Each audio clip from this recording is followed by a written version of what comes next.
Howdy, I'm Chandler O'Quinn, and my whole world lies waiting behind door number 3.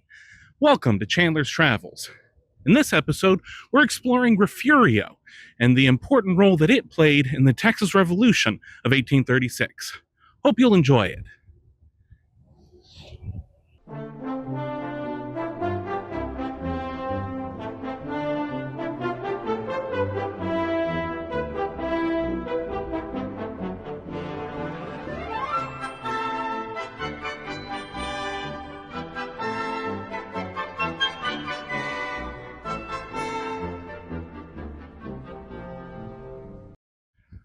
So I'm here at Mission River Park in Refugio. Behind me is the Mission River. To explain the significance of Refugio in the Texas Revolution, I have to kind of do a speed run of the Texas Revolution up to January 20th of 1836. So this is not a comprehensive view, but just enough facts to kind of get you up to speed as to what happened here January 20th, 1836. So the war starts October 2nd, 1835. That is the Gonzales, come and take it. The Mexican forces come to take the cannon that the people there in Gonzales had to protect themselves from Comanche attacks. The settlers refused to give it up. Lots of people started to gather, and they fired into the Mexican forces on October 2nd, saying, "You can come and take it." Flew the white flag with the black cannon and the star that you can see in every tailgate and t-shirt and gift shop in Texas.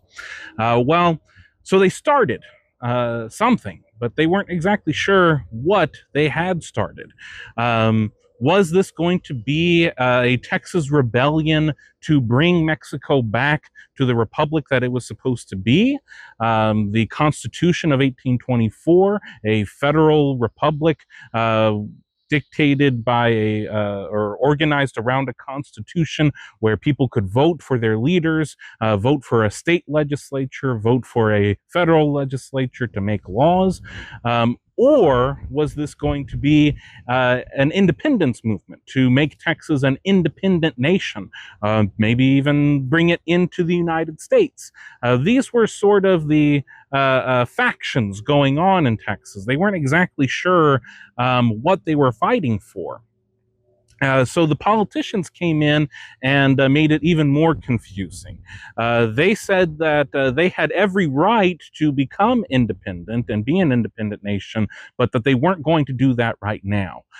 So instead, they were going to try and be a separate state within Mexico, the state of Texas within the Federal Republic of Mexico. So bringing Texas inside of a republic that really no longer existed because the Constitution had been torn up and thrown away. But that was the hope. So what ends up happening is they elect a governor for this new state of Texas, and they elect a provisional government, a provisional council, who is supposed to advise the executive, but also is given powers of executive authority as well. This really just creates a whole big mess as to no one really knows who's in charge of anything. They get Sam Houston to be the commander of the Texas Army, but then say that none of the volunteers who are fighting are part of that army, that he has to go and recruit his own army, that he is not in charge of any of the volunteers.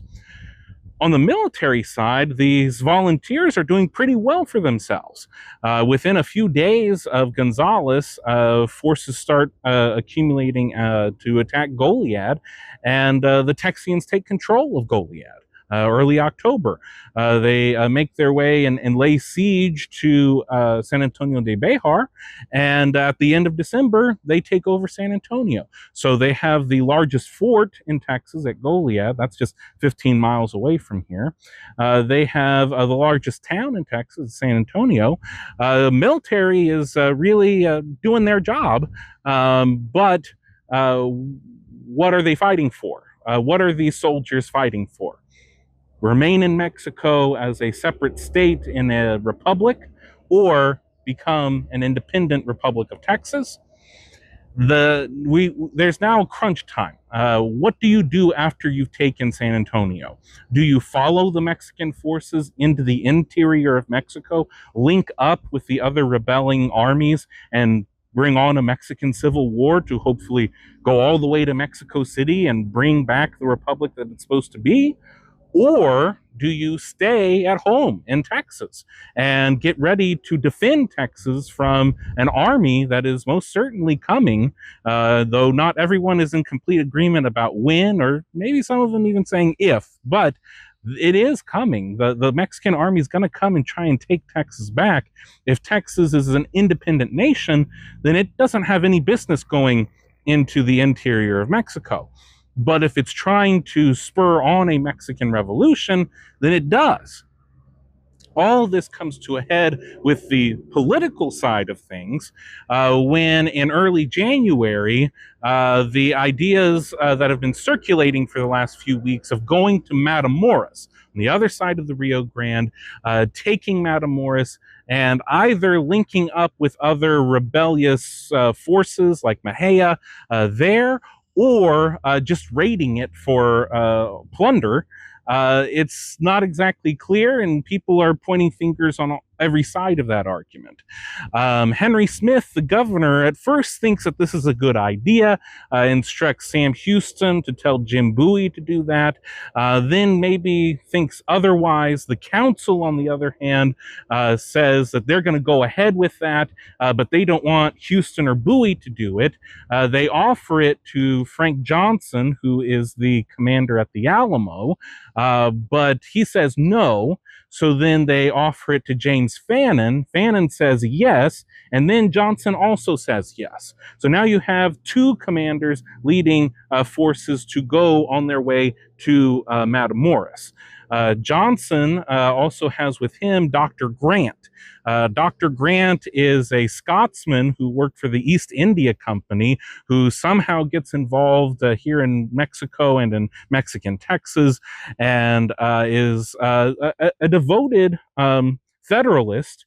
But some people are claiming that maybe he's not in this for all the most altruistic reasons, or at least not in all of Texas's good reason. He is saying that he is the commander-in-chief of a federal Mexican army, and that he is going to take all of these Texas troops into the interior of Mexico to bring about the Civil War. So all of these things are circulating at the same time. You have Fannin and Johnson and Grant are all talking about their leading expedition to go and maybe plunder Matamoros, maybe occupy Matamoros. And then you have people like Sam Houston, who find themselves now without an army. They never really had an army to begin with. Find themselves without a government because the governor is supposedly impeached. The governor also fired the council. So everything is just so confusing that they had no idea how to capitalize on these military victories and let the political stuff get all in the way. That brings us to January 20th, 1836. Sam Houston makes his way first to Goliad, 15 miles away from here, then comes to visit the volunteers that are at Refugio. They are occupying what is left of Nuestra Senora de Refugio mission. So that was the last mission that was chartered in Texas in the late 1700s. And that is what the community of Refugio is built around. The mission no longer exists, but in a moment we will see the church, Our Lady of Refuge, a Catholic church, which stands on the spot where the mission chapel was. That is where the army, the Texas Army, is occupying at this time. Although Sam Houston may or may not have any official capacity in an army at this point, he still feels that it is not a good idea to be taking troops away from any of these defensible spots to go on this as he calls it, a mission of plunder to go to Matamoros. So he is now trying to figure out how he convince these volunteers who may or may not think that he has any authority over them to not go to Matamoros. So in a moment, we will follow that up on what he does to try and stop this Matamoros expedition.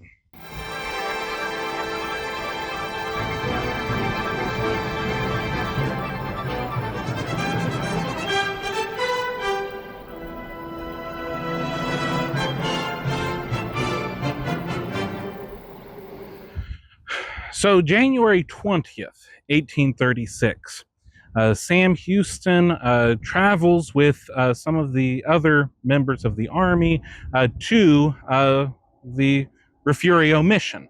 The church there, the steeple in the background, that is the Our Lady of Refuge. That is the church that was built on top of that original mission. So very likely, if we were standing in this spot in 1836, you would have seen the mission chapel, maybe in that very same exact spot. That is where the army was located, or the volunteers really were located, as behind those mission walls. Sam Houston is trying to figure out how he can convince these volunteers not to go forward onto the expedition into Matamoros. And now, you don't get to become the governor of Tennessee without being pretty adept at politics. Some might even call him a silver-tongued devil. So he's all the while riding down the way from Goliad to Mission Refugio, starting to kind of just put out some words of doubt out there about this whole expedition business. Dr. Grant, who is this guy? I kind of think of it, that little the blonde-headed kid, the meme. Like, wait a minute, who are you? Dr. Grant, this Scotsman who worked for the East India Company, who is a Mexican, proud Mexican national, who is maybe having a whole bunch of land dealings inside of Mexico, and that these land dealings are just heavy over all of us in this Texas Revolution. What are we truly fighting for? And then this idea of Fannin saying that we're going there for plunder. You may have been able to just take Matamoros easily before you announced it to the world that we are going there to plunder and raid Matamoros. Now, all of the civilians in Matamoros are going to see us as banditti, as pirates, the exact thing that Santa Anna is telling everyone that we are. If you go to Matamoros with the express purpose of raiding it for plunder, then you are pirates. You are proving Santa Anna right. These are not the right motivations for us to do this, and it's just not smart to do so. Well, whatever he said, either on the way to Refugio or once he got here, a lot of the momentum that was behind this whole Matamoros expedition started to dwindle. Now, it still does go forward with Grant and Johnson making their way to Matamoros, and it does not end well for them. But the volunteers that are here at Refugio don't go along with it. And not only are there the military volunteers at Refugio, there's quite a bit of a civilian population. So when Sam Houston leaves Refugio, whatever he said had such a legacy, had such a impact on the civilians that in February, early February, can't exactly tell if it was February 1st, somewhere between the 1st and the 4th, I believe, is when they hold their election here in Refugio to elect delegates to the General Convention that would be meeting at Washington on the Brazos, where they would be declaring independence. That was at least the hope of what would happen at this new General Convention. Get rid of all of the trouble that people have been having with the General Council and Governor Smith. This new convention was hopefully going to follow through with the actually declaring independence. So even though Sam Houston is not a resident of Refugio, did not live here, it was very likely that where he did live in Nacogdoches, they were not going to vote for him. People like Robert Potter were very much against Sam Houston and believing him connected with all of the political mishigas that had been happening all the way up to this point. So he may not have been elected from the district that he resided in. But the civilians that were here in Refugio enjoyed his speech, or took to his speech and his presence here so much that they voted for Sam Houston to be their delegate at the General Convention. So Refugio sends two civilian delegates. That would be James Power and Sam Houston. Also, the volunteers that are held up at the mission, they have an election for themselves, and they vote for two other delegates. That is Ed Conrad and one of my favorites, David Thomas, or I like to call him Dave Thomas. He would later go on to found Wendy's. That's not true. But it's funny that he has the same name. Just a little side note. David Thomas, he goes to the convention at Washington, and when they're creating their own true provisional government, he is made the first attorney general for the Republic of Texas. Then, when Thomas Rusk goes to supposedly he's supposed to read Sam Houston the Riot Act for continuously retreating later on in the war, he resigns instead. Thomas Rusk resigns as Secretary of War and joins the Texas Army with Sam Houston. And so then they give the Secretary of War position to Dave Thomas. So Dave Thomas is the first Attorney General for the Republic of Texas, and the second Secretary of War for the Republic of Texas. He held both of those jobs at the same time. He would unfortunately die it's not funny, but it kind of is a little bit, that he dies before San Jacinto. There's an accident on a ship, and some black powder goes off. One of the rifles discharges or something, and he dies before the end of the revolution, before San Jacinto. So this man who was apparently very well supported by the delegate, or by the volunteers here at Refugio, they also saw those leadership qualities at the provisional government and at the convention, and elected him to be the Attorney General and the Secretary of War. So he also comes from right here at Refugio, at least one of the volunteers who was stationed here. But back to the main story of Sam Houston. It's hard to tell the what ifs of history, but because the people of Refugio selected Sam Houston to be their delegate, he is then in the room, and he is made a true commander-in-chief of all forces, all Texas forces. He is at the convention because of these people. You also have to think of what happens March 6, 1836, when the people at the convention meeting at Washington on the Brazos hear of Travis's last pleas from the Alamo. Robert Potter tries to get everyone to adjourn the meeting and go to the Alamo, which was already lost by that point, but they didn't know that. Sam Houston was the one who stood up and gave a long speech telling everyone they had to stay there, stay at Washington, continue the work of the convention, make sure that you create a true provisional government for an independent Republic of Texas, so that we can show to Santa Anna and the world that we are not pirates and bandits, that we are our own independent nation with our own laws and our own constitution. And because Sam Houston gave that speech, the convention did not adjourn, and they stayed at Washington, and they continued the work, and they made a constitution and elected a provisional government. Had the people of Refugio not sent Sam Houston to the convention, would he still have showed up? More than likely. There were a lot of characters who were just showing up at Washington, even though they weren't elected. But he had the legitimacy of being there because of this community, because of the people right here in Refugio. And I just think that that's really interesting. That's not usually something that comes up in the broad strokes of understanding the different major places of the Texas Revolution. You think of San Antonio and Gonzales, Goliad, Washington on the Brazos, San Felipe, San Jacinto. But without the decisions that were made here at Refugio, it's possible even more men could have been taken to their deaths on their way to Matamoros. It's possible Sam Houston would not have been elected as a delegate to the convention that was meeting at Washington.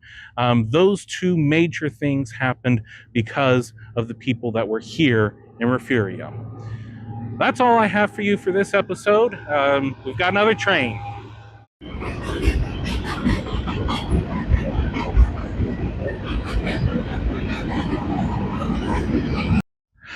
Well, that's all I have for you for this episode of Chandler's Travels.